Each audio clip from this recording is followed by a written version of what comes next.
Recently, I joined some Orlando Sentinel friends on a day-long boat trip along the river with a friend from Jacksonville whom you will meet later this morning, guiding our journey. We had a chance to talk then about what the river means to different people and to different regions.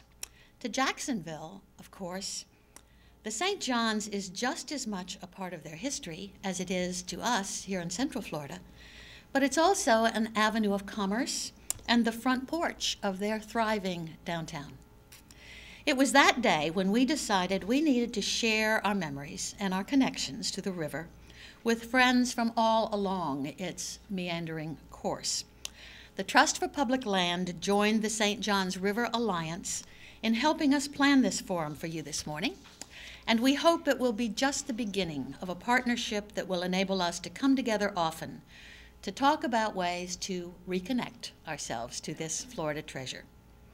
Our first speaker this morning offers us the chance to share with our friends from North Florida the pride we feel in the study and the research and the feelings and the attention that has come to the St. John's through the work of an extraordinary Central Florida talent. From time to time in these forums, we have brought you authors and their books that I truly believe are destined to become classics of Florida literature. Last month, for instance, Michael Grunwald spoke about his book, The Swamp. But Bill Belleville's book, River of Lakes, is already a classic for us, and I urge you to acquire it if you haven't already read it. Bill is not only an award-winning author, he's a talented filmmaker and co-founder with our friend Bob Jaguar of Equinox Documentaries, producer of the wonderful film In Marjorie's Wake, which has received much attention and acclaim. I am very pleased to introduce to you this morning someone who needs no introduction here in Central Florida, Bill Belleville, who's called on one of the flyers out there this morning, the esteemed St. John's River chronicler. Bill. I've had the great pleasure to get to know the St. John's River over the last 10 years or so, and I can honestly say, even now, I don't really know it. I see it in brief sherds now and then, and I become very intimate with it in an attempt to forge a connection, a very strong and visceral connection with it. But I'm still learning intellectually about the river. I'm still learning emotionally and spiritually.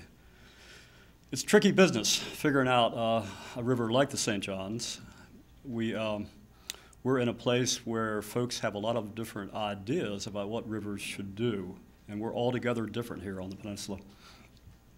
When I was first researching River of Lakes back in 1999, one of the primary questions was, why does this river flow from south to north? And it seemed like a kind of an obvious thing, but nobody could give me a really good reason.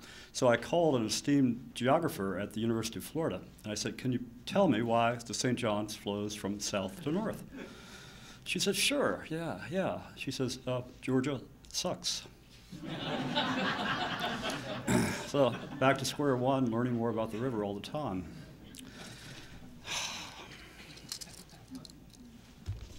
I'd like to read a little bit from the introduction of River of Lakes to give you a sense of my own feeling and the feeling that others have had before me for this river. The St. John's becomes a river of infinite potential, a place to indulge myth, to evoke sherds of timeless magic, to search for the natural realities that are sublime instead of merely virtual and safe. After all, this is a river where dreams have been chased through the early morning mist for centuries on the peninsula, from inside the heart pine log dugouts of the earliest Paleo-Indians to the sleek polymer hulls of the most modern canoeist and boater. If we're lucky, we may yet find enough wildness left here to take the shrillness of civilization out of us. To discover a place, as the American author Sherwood Anderson once wrote, where we can still learn the trick of the quiet. To accomplish this in modern Florida, a state to which 1,000 people move each day and where developers ceaselessly extrude new tract neighborhoods from natural land, is not a small thing. In my own sojourn on the river, I've relied not just on those contemporaries who know and care about the St. John's, but also on others who have experienced it through the centuries. In this way, I've invited the entire lot of them aboard my allegorical raft as I travel its distance from its headwaters to its confluence with the ocean. In a transient state that yearns for connectivity, You might think of us as a single tribal community without the constraints of time. What is a river, though, if not a resource that's comprised of water? My friend and colleague in book writing, Cynthia Barnett, has also spoken to the issues of water, and I think she says something very profound when it comes to water. From coast to coast, Americans have lost touch with their water. This loss has consequences far beyond stress or aesthetics. It's a matter, as Theodore Roosevelt foretold, of our national hardiness, our fitness and vitality as a society. In the wake of a national disaster or a terrorist attack, who would you rather trust? The guy in the Walmart water line, or the Girl Scout who, having proved her knowledge of where local streams drain, as well as how wastewater is treated, had earned her water drop patch? I'd trust the Girl Scout. I'd like to take you on a little ride through time on the St. John's. Magic, myth, and mayhem. That says it all right there in the one graphic we have. We have the magic, the idea of an alligator at the time, and back in the 1560s, an alligator not only being 40 to 50 feet long, but having large extended hands and external ears, and plenty of Timucua running around gaily poking holes in the alligator. So we have the magic of a beast that's more than the real animal. We have the mythology that later Jacques Lemoyne, the French cartographer, gave us in his series of illustrations for the New World. We see the Timucua versus nature in Florida. Magic, mythology, and of course we have mayhem. What better mayhem can we have than folks versus alligators? I think all connections and all understandings, true understandings with a river, with any natural resource, any place, begins in our heart. Archie Carr has told us that. Aldo Leopold has told us that. Archie said once, and I've taken this to heart myself, he said, if this difficult saving of wild things and wild places is to be accomplished, it will be because of more than practicalities alone. It will be because man is a creature who responds to things that stir him.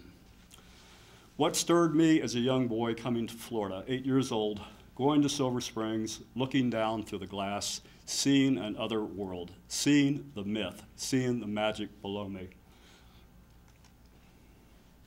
Taking our sensibilities underwater. This is what Florida allows us to do via our springs, via many of our rivers. It allows our dimensions to increase. We're not simply limited to the surface of the water upward. We're limited to the sky, or we're unlimited to the sky all the way down to the very bottom. These are Florida spotted gar in the run of Blue Spring over healthy bottom of eelgrass and sand. Jimmy Buffett gets in the picture too, and he fell in love with manatees, as do many of us. And as we know, they're getting ready to migrate up the river now as the waters do become colder. Jimmy wrote, sometimes I think of me as an old manatee headed south as the waters grow colder. And he knew that's what they do. They go into the heated effluent of power plants. They come into the natural sanctuaries, of which Blue Spring is one of the most predominant in all of Florida. Blue Spring on the St. Johns River. Florida springs are bowls of liquid light, Marjorie Stoneman Douglas once said. We go to Silver Glen Spring, we go atop one of the two vents there, and we look down, and we see, indeed, we see striped bass at the bottom, but we see a bowl of liquid light, the magic of Florida, inescapable. Spring vents are also portals into the aquifer. They're windows into the aquifer. Not only do they allow us to see to the upper reaches of the aquifer, but if we're exploring, they allow us to actually penetrate and to understand more about this strange magic that we call hydrology. The St. John's, Archie Carr said, is an extraordinary stream unlike any other in the country. That's not because it flows from south to north, not because Georgia sucks. It's because of the connate seawater that comes up along the river itself that helps change the biological diversity and spikes the diversity of both plants and animals along the river. But also under the river and under the springs, we find these mysterious caverns. We find these mysterious rivers running through our limestone plateau. We go into these caverns, we go into these underground rivers, and we find, as Wes Skiles has helped us understand, that the world there is three-dimensional.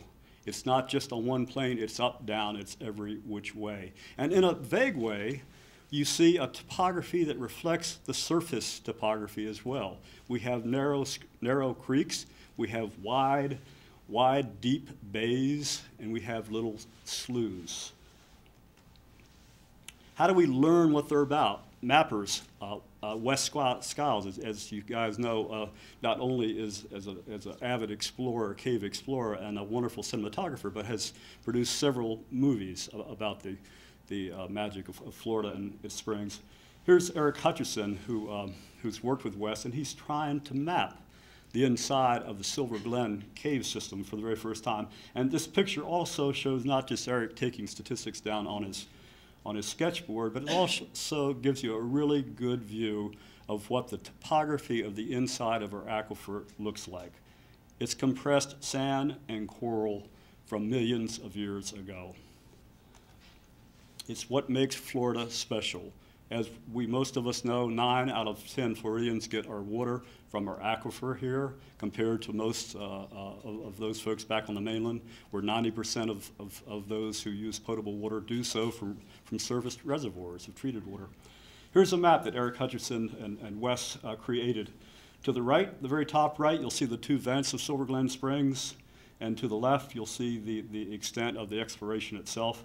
If that map were to continue on to the left a bit, you'd see the landscape rise, because that's what landscapes in Florida do. They rise up into the scrub, into the sandhills. They allow the rainfall to percolate down through the sand, through the porous, karst limestone, feeding these wonderful conduits of water.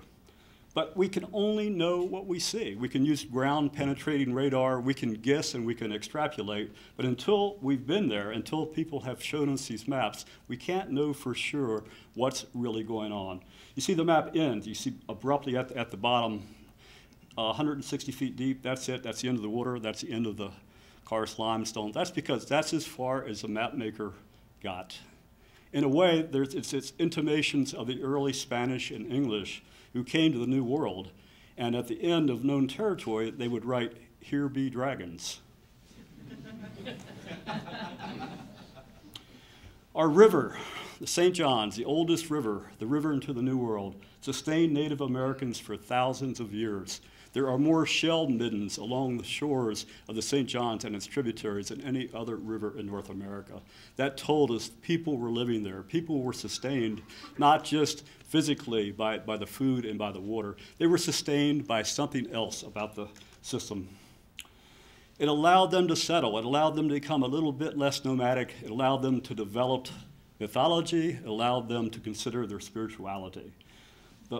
Most of us have seen the facsimile of the owl totem at Hantoon Island. We know that represents the protector spirit of the owl clan who once lived there. We see the wonderful incised bone hairpins that were found on Tick Island in the Lake Woodruff National Wildlife Refuge. A bone pin could simply have been a bone pin, but people making the pins, the Timucua, creating these pins, incising them with messages from their gods and to their gods, had an opportunity to settle, had an opportunity to reflect on their lives and how it was balanced with nature. A healthy spirituality does benefit from a healthy floodplain. This is the upper Amazon. I was in Iquitos a few years ago, and I took this from a small plane, and we see what a healthy floodplain looks like. It allows a river to meander through that floodplain. It allows that floodplain, the swamps, the marshes, to do the great ecological business that they've been doing for a long time. When we have intact natural systems, we also have intact cultural systems as well.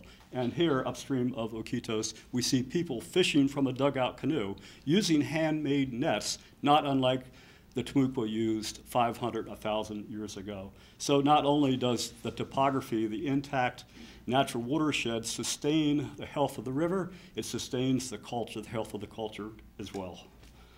As too, it does in the Darien of Panama, as we see a young boy in a hand-carved dugout, not for ceremony, not for show, but for practicality. We look at the St. Johns, and the best news about the St. Johns is there are places on the river that are regaining the ecological integrity that it once had. The Upper River is a great success story. The restoration program there is among one of the leading wetland restoration programs in the world. We see some of the Upper River going through a floodplain that's been either recreated or restored or somehow protected. We see Puzzle Lake, which, how many people have been on Puzzle Lake? Hey, good for you. And how many people have gotten lost on Puzzle Lake? And that's a great thing, to find a place in modern Florida where we can still get lost. We can still feel, we can still learn, as Sherwood Anderson once told us, the trick of the quiet. The Water Management District, despite some issues that I've had with them, the Water Management District owns 700,000 acres of land in the St. Johns Basin. And they're doing their best to use that land and to manage that land to the benefit of the river. We understand when we look through history, we look through archives, how important the St. Johns has been to people over time. Plan of the mouth of the bar of the San Juan, 1727.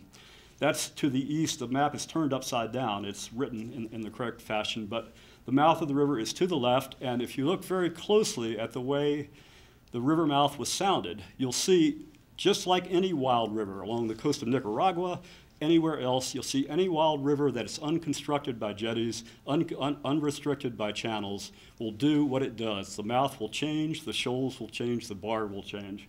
You'll see a depth of 7 to 9 feet. As Europeans begin to find their way into the peninsula, very wet and soggy. Few roads, one of the surest forms of transportation was by water, and certainly the longest river in Florida allowed that. Steamships running here back and forth up and down the St. Johns River between the 1830s and the 1930s. They helped settle a lot of the interior of Florida, helped introduce the early tourists to a lot of the very first places, the very special magical places such as Blue Spring.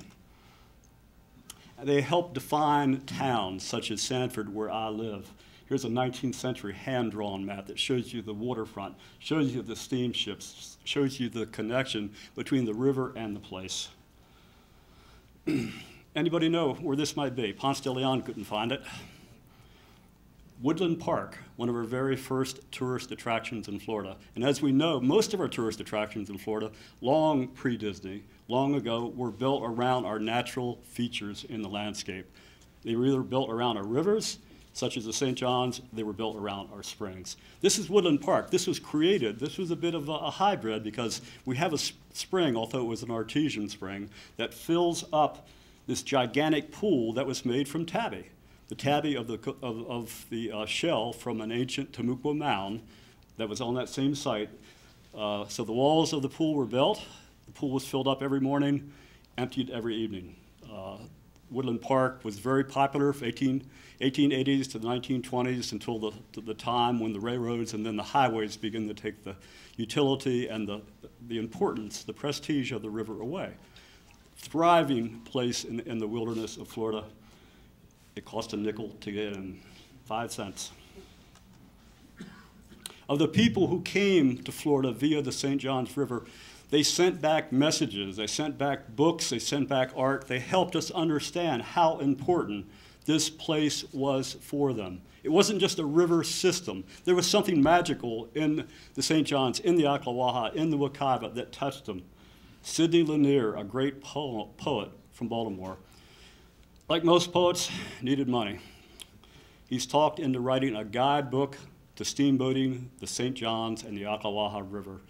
What a guidebook it was. So he rides up the St. Johns, rides up the Ocklawaha on an old steamship called the Marion, all the way to Silver Springs.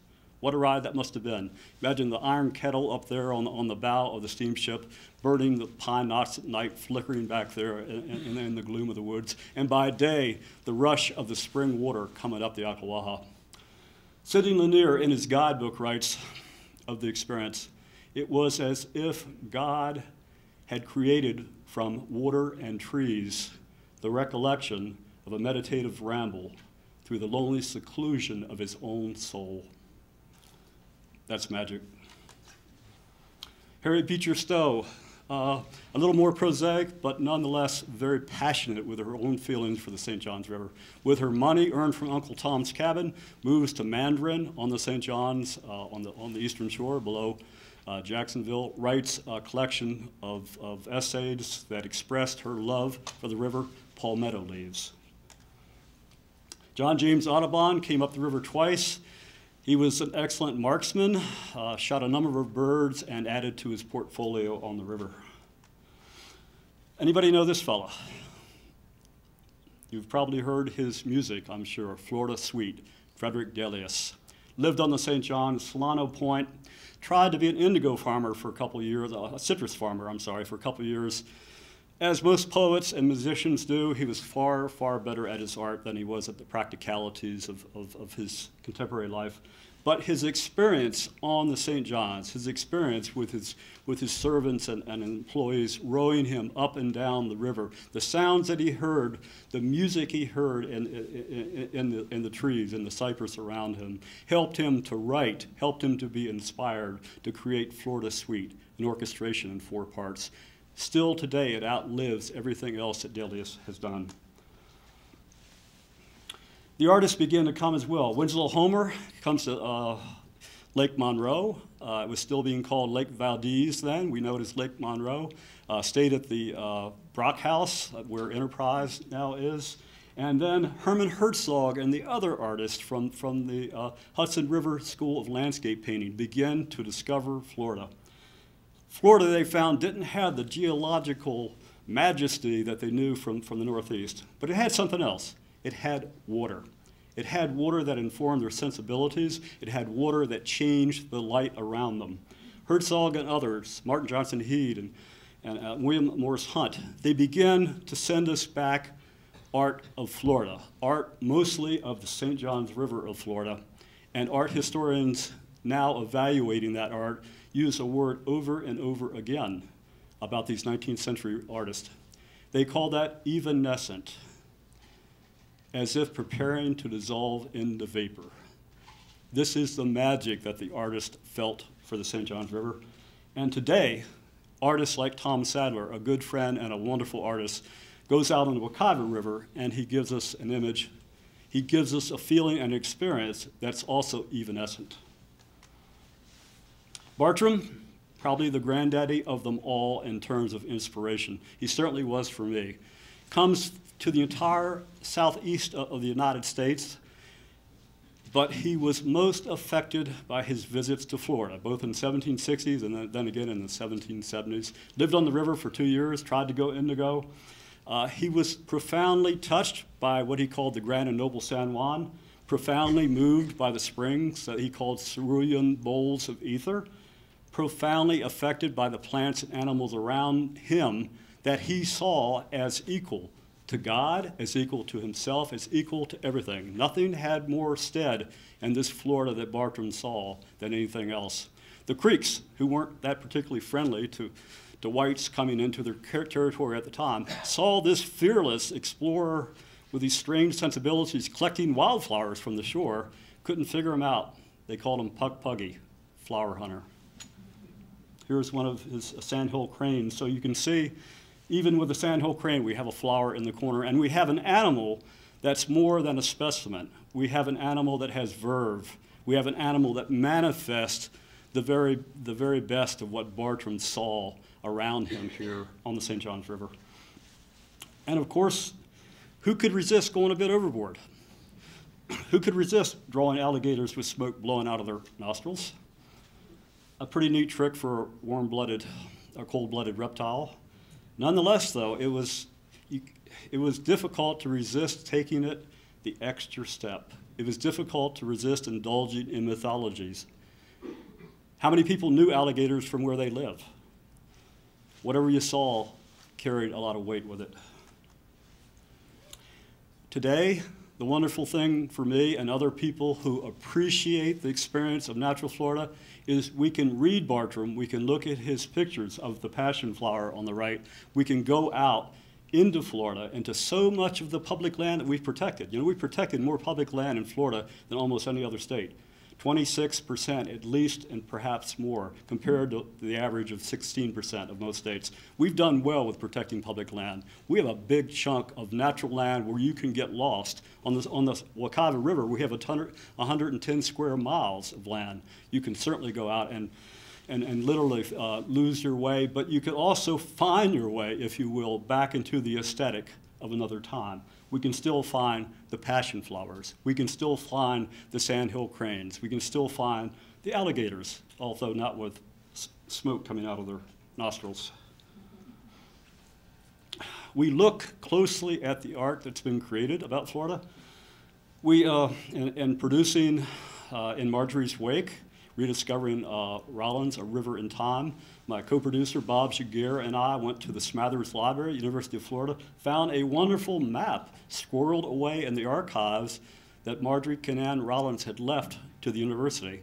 And on that map, we find that there were places in the landscape of the Ocala National Forest that were indeed real places in her fiction.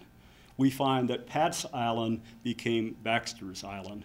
We find that Hughes Island became Forster's Island. So these were places that had places in the landscape that had meaning for Mrs. Rollins. And she transferred that meaning and her own sense of place to her fiction. Here we have little Jody with his flutter mill. We can go to Silver Glen Springs today, get beyond the chaos of the party down boats, go back to where their little spring boils are, and we can still see Jody's Spring. We can still see the place where Rollins imagined Jody to be. Here she is, by the way, at Salt Springs with a crab, preparing to bring it home for Crab Newberg. We've tried to, writers, nonfiction writers, have also tried to create stories in the course of creative nonfiction, to retell the stories of the river itself. Cable and Hannah did that back in 1943 as part of the American Heritage River Series. And I tried to do that back in the year 2000. The books seem to resonate with people in Florida because we search so much for meaning in a place that often has done a very good job in trying to hide the true nature of its landscape and topography. There are people beyond artists, beyond writers, who help us try to understand via an oral tradition. And one of the best of that lot is Bill Druggers, who lives in Delaney, knows a lot about steamboats, written several books, has several little short films done about him. I've colored Bill in sepia here because Bill is, to me, he's alive, but he's part of the river past as much as he's part of the river present. I asked Bill one day, I said, Bill, what is a folk historian? He says, well, a folk historian is the oldest living person who still has a memory. We can learn little ecological lessons that Bartram learned, that Bartram taught us. We can look at the tiny apple snail eggs. We know that the bird whose mainstay of its diet, the limpkin, we know that the apple snail is the mainstay of its diet. We look for places where that bird exists. We look for places where the water is clean and healthy, where the limpkins can survive. This is Bob Jaguar and I in shooting Wekiva Legacy Lofts for PBS stations in Florida back in the year 2000. Right at Rock Springs, we can learn about the interior topography of Florida as well as the exterior and see how it relates. Here's Bob deep inside the crevasse behind us there in that very first shot to show us that indeed places underneath us that had been created once by the flow of water are beginning to recede for different reasons. We're finding that out for almost every major spring that's been measured for magnitude in Florida, and we're seeing what the result of that is. There have been structural changes to the landscape, some bad, some good. We know we're trying to shore up on the right Little Wekiva River. That's a good thing. We're trying to shore it up because people have simply moved too close to the edge. The marsh, the swamp that was there is no longer there anymore. The only way that we can live in coexistence with that river is to shore it up structurally. Nonetheless, structure takes on whole new meanings. There's point source pollution, and there's places where we have stormwater pollution, a leading factor for impacting on our water quality in Florida. On the right, you see the bulkhead at Sanford, and we see that the wetlands have been severed by that bulkhead, and so wetland ecologists have tried to replant bulrush to at least replicate the wetlands on the outside of the bulkhead so fish will have a place to go and to spawn. Nonetheless, the wetlands are not allowed to absorb and perform the other ecological functions that they once performed along the edge of the St. Johns River at Lake Monroe. We worry about the loss of natural places. We try to celebrate what we still have, but we have to admit that we're losing an awful lot. 20 acres of natural land in Auburn, Florida, that's a lot to lose. Not only do we lose our sense of communities when this happens, we lose tiny pieces of our landscape that are miracles. The hooded pitcher plant. We can go out to Rock Springs Run State Reserve, and we can find the hooded pitcher plant there in this particular little bogs where it lives, and understand why it's so rare, because these bogs have gone away as the landscape has been manipulated around us. We can still celebrate what remains. We can still use our natural lands and the natural places, whether they're on private land and maintained by good stewards, or whether they're on public land and managed well for sustainability. They allow us a portal. They allow us the ability to go back in time, in a sense. One of the things we're doing with Equinox, with Bob Jaguar and our board, is our next project will move on and we'll use the 1929 classic by the botanist John Kunkel Small. Small wrote about Florida when he visited here in the early 20th century. He wrote about the loss of water. This is the guy who was the original orchid thief. Right? He comes down there, he goes to the hammocks, he's gathering orchids, and from one year to the next, the hammocks begin to disappear. He's outraged. Back in the 1920s, when everybody falls all over themselves with the prosperity of dredging and filling and welcoming new people, John Kunkel Small says, you have magic in your landscape in Florida. Water informs your landscape. It particularly informs it around your springs and around your rivers. If you lose that, you'll lose what makes Florida special.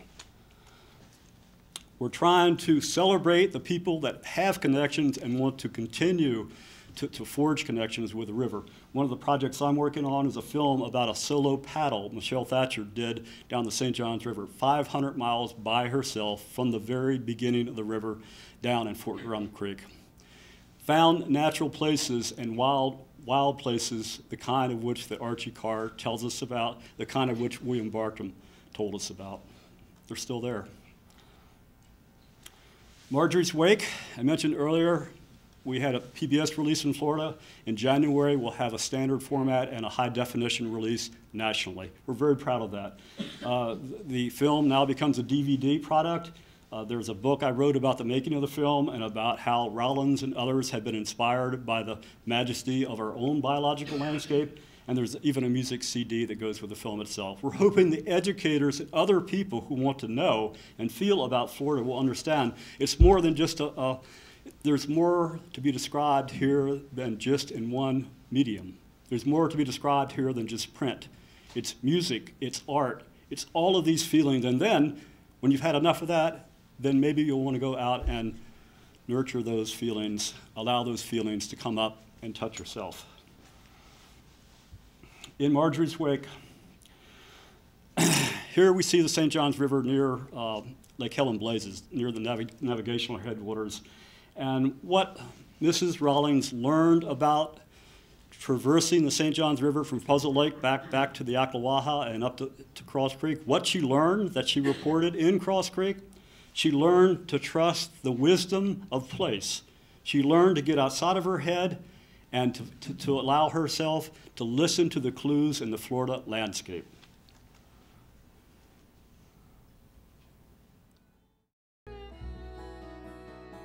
Perhaps a river journey like Marjorie's can reaffirm secrets about how the landscape can forever change the people who pass through it. But what becomes of the spirit when the rich pastoral world of mythology becomes the ordered one of the engineer? And how far can any of us really stray from the wisdom that binds us to the earth? From that instant, we were not very long lost. Forever after, where the river sprawled in confusion, we might shut off the motor and study the floating hyacinths. Until we caught, in one direction, a swifter pulsing, as though we put our hands closer and closer to the river's heart.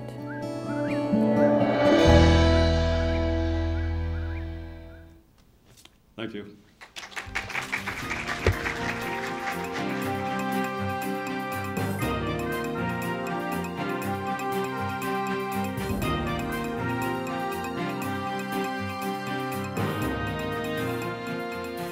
One of the first forums that the Metropolitan Center presented soon after I joined the University of Central Florida was centered around the quite amazing work of our keynote speaker this morning. John Delaney, who is now the president of the University of North Florida, was accomplishing remarkable things as the mayor of Jacksonville, which, as we know, enjoys the very important advantage of being a consolidated city and county.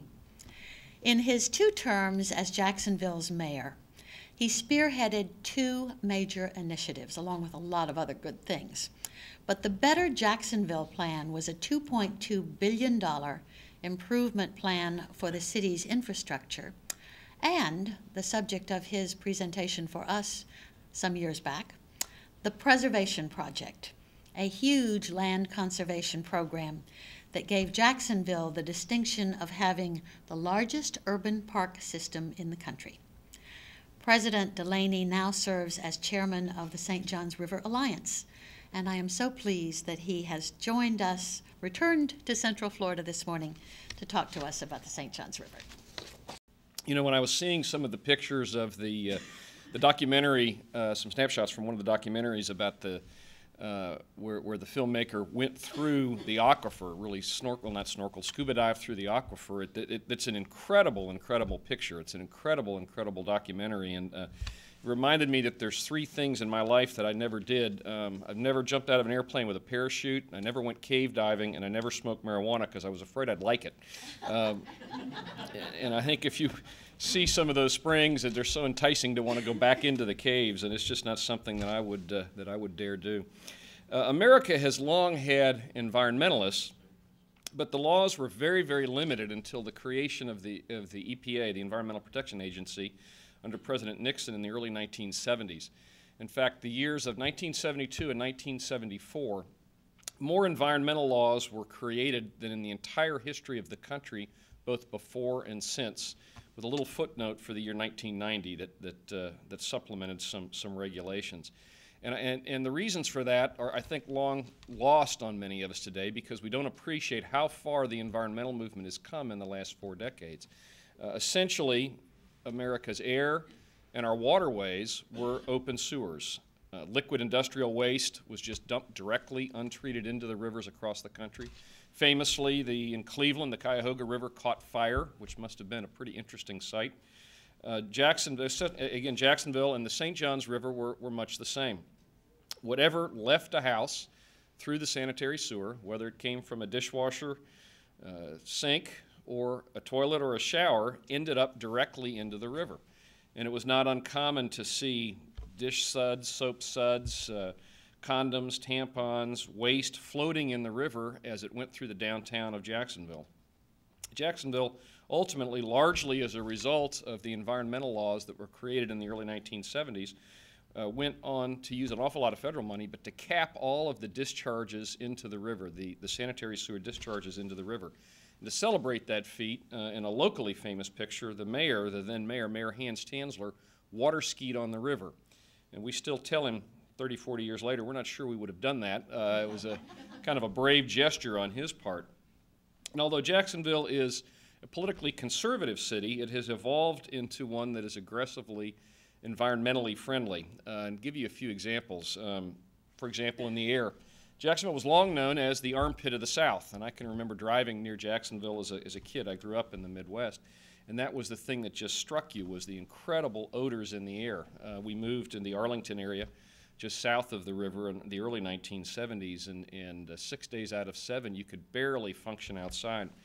There's a lawyer in Jacksonville who used to work for Florida Power and Light, and he tells the story that in the mid-1960s, late 1960s, he began dating a girl for about 3, 4, 5 months, and then was shipped off to Vietnam for a year. And he wrote her during the entire year and fell in love with her through the correspondence. And he came back. He was discharged out of Jacksonville, and then the airport was, now they're kind of going back to that, but where they would roll the steps up to the airplane, and he had he'd gotten off, and then he was waiting for his wife. He'd sent her a ticket to fly down from Atlanta for his girlfriend, who was to become his wife, and hadn't seen her in a year.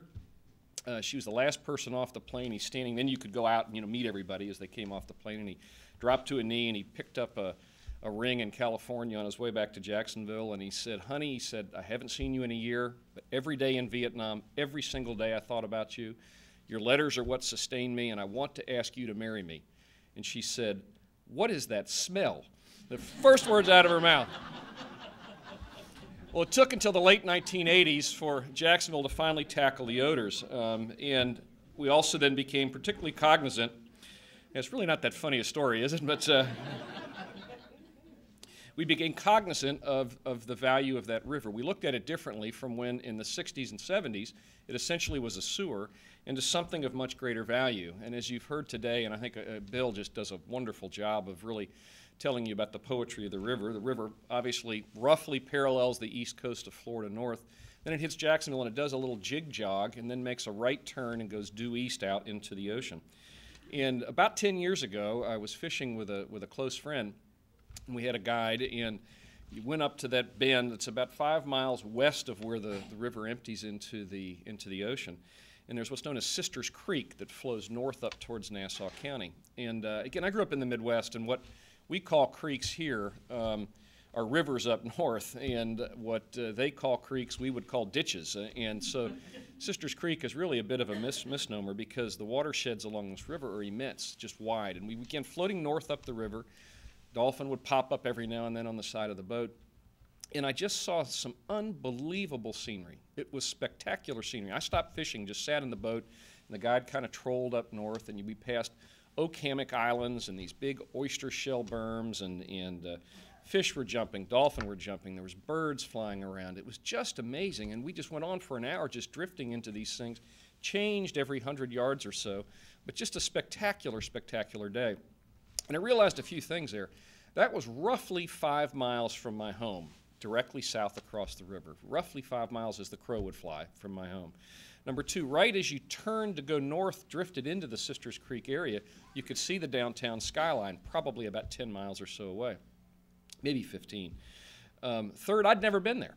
I'd lived in Jacksonville at that point for 25, 26 years, had never been in there, because if you really didn't have a boat, you couldn't get to that. There wasn't a road that would take you into that particular geography. And then I had a real startling image. It was really and truly one of the prettiest places that I'd ever seen, one of the prettiest places in Florida. And then I began seeing the image of the condos and the strip malls and the laundromats and the service stations and the big signs popping up in that area, because a bridge had just been built to this part of Jacksonville, the Dames Point Bridge, or the Napoleon Bonaparte Broward Bridge. We call it the Dames Point Bridge. And I just said, God, that's just not where we want our growth to go. That's just simply not where we want to see this particular area destroyed. We came back to the office and we said, is there a way to try to preserve that area? What can we do? And there's a limit to what you can do in regulations and zoning and those kinds of things. So what we decided was, well, maybe what we want to do is to purchase that land. And let's see what we could put together to try to start to buy this land. And we were able to put together somewhere between $250 million, $300 million in conjunction with partnerships with the Water Management District, with the state, with the National Park Service, which I'll address in just a minute, to leverage and buy huge tracts of this land in the northeast portion of Duval County. In fact, even now, roughly the northeast quadrant of our county, or about half of the northeast quadrant of our county, is now held either by the federal government and the national park, with the National Park, the State Park Service, or as a local park. And it's been a wonderful, wonderful partnership. Eventually, through that program that we called the Preservation Project, we assembled about 55,000 acres, and now Jacksonville has over 100 miles, about 110 square miles of preserved land. Now, to give you a sense of the scale of that, that's about the size of the city of Miami or Newark, the whole city, not their park system, but the entire city. And it's an incredible, incredible thing for us. I mentioned the national park. Some years ago, Congressman Charlie Bennett had created what began as a small park in that northeastern part of the county. And it was known as the Timucuan Preserve, named after the Indians that were identified at the very start of Bill's presentation. We don't know how to pronounce that word because the language is dead, so you'll hear it as Timucuan or Timucuan. And so a substantial portion now, and that park has now grown, and we've partnered with the state and local systems. It's the finest working partnership of park entities any place in the country. And so a big portion of Jacksonville's or Duval County's watershed is a national park. And I think that's a really important statement, that the St. Johns River to northeast Florida is not just water, it's a park. If you think back, and I may have my Civil War site wrong, it was either Gettysburg or Bull Run. Mark Middlebrook, who's going to be up in a little while, would know which one, but I think Disney was going to build a theme park near one of these Civil War sites. And it was an incredible national reaction. The land really wasn't owned by the public at that point in time. The government had not been able to purchase it. And there was this incredible reaction with, that's a sacred site to us. That's some sacred land to us. It has historical meaning. It has cultural meaning to us. And we don't want to see it altered in that fashion. I think one of the wonderful presentations, one of the wonderful things that Bill brings out in his remarks and in his book, is to really express how the different personalities that this river has. It's an incredibly different creature every few miles. The upper basin, or the most southern basin, really looks like a big marshland, and it funnels. He had a picture of where it finally becomes channelized, where you can really see the distinct flow.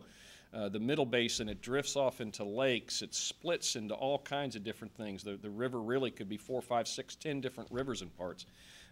Lakes drain into the St. Johns River. The watershed is simply immense. And then you move into the more urbanized area, parts of Duval County. But it's an incredibly, incredibly different kind of a creature, but it's spectacularly pretty. Now, I don't know how many of you have been to St. Louis and maybe seen the Mississippi River. I hadn't seen it until about 10 years ago. When you go there, it's really a big muddy ditch when you get down to it, with steep banks where the weeds grow up because that river floods up and down. And although the St. Johns River, obviously there's flooding along it, the watershed is so immense that we don't get the catastrophes that you see in the Midwest, in the Cincinnatis where the downtown get flooded, in the St. Louis where that river goes way up the banks, an immense height and an immense volume of water. It's able to be dispersed here. Now, unfortunately for those of us in Jacksonville, whatever is done to the river upstream is what passes through really the midst of Jacksonville, right through the downtown, right near the Gator Bowl Stadium, right through our residential neighborhoods. Well, approximately 10 years ago, a man by the name of Ray Clardy was working in the Clinton administration. He was close to Vice President Gore, and he came up with an idea, he came up with a concept of designating 10 rivers in the country as American heritage rivers. The theory being that the federal government would do what it was going to do to help save these rivers, work on these rivers, rehabilitate the rivers, but there'd be 10 that would get particular focus due to the unique nature of those rivers, the culture, the history, the distinction. And they went through it was a beauty contest that you had to apply and put forward, and ultimately not 10 rivers were selected, but 14 rivers were selected. Every county along the river, save one, Marion County, eventually all of the elected congressional members, both of the U.S. senators, all of the Democrats and Republicans in the Florida House and the Senate, the governor, then Governor Childs, all backed pursuing this designation. And the designation was awarded. And what that means is through this lengthy process that the Clinton administration went through, it designated the St. Johns River as one of the 14 most important and most significant rivers in the United States. There's been two, I guess now 3, river-wide summits that have been held. In the beginning, the very first one, we expected a few hundred people, and it turned out over 1,000 came from the entire length of the river. And eventually we formed these representatives, elected officials, volunteers, community activists, representatives from the various governmental entities along the river, into a river alliance. And essentially, when you cut away, that we had 2 objectives with that. The first is to restore the river, to restore the quality of the water in the river. And the second is to improve access, to open the river up for people to use, to see, to walk, to hike, to camp along the banks, to fish, to ski, to tube, to jet ski, to swim, to be able to make that river accessible. In our own downtown in Jacksonville, we have several miles of a river walk that's open to the public, that we don't board off the river or access to that waterway from the public on both the north bank and the south bank. And we spent millions of dollars to open up the access just along the downtown corridor.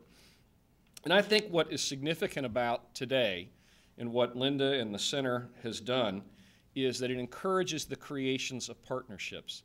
I've found in the years that I've been in public life that we really agree on 90 or 95, maybe 98% of the things. And what we want to do is to get together and see if we can create a roadmap, create a vehicle for us to point a direction where we'd like to go.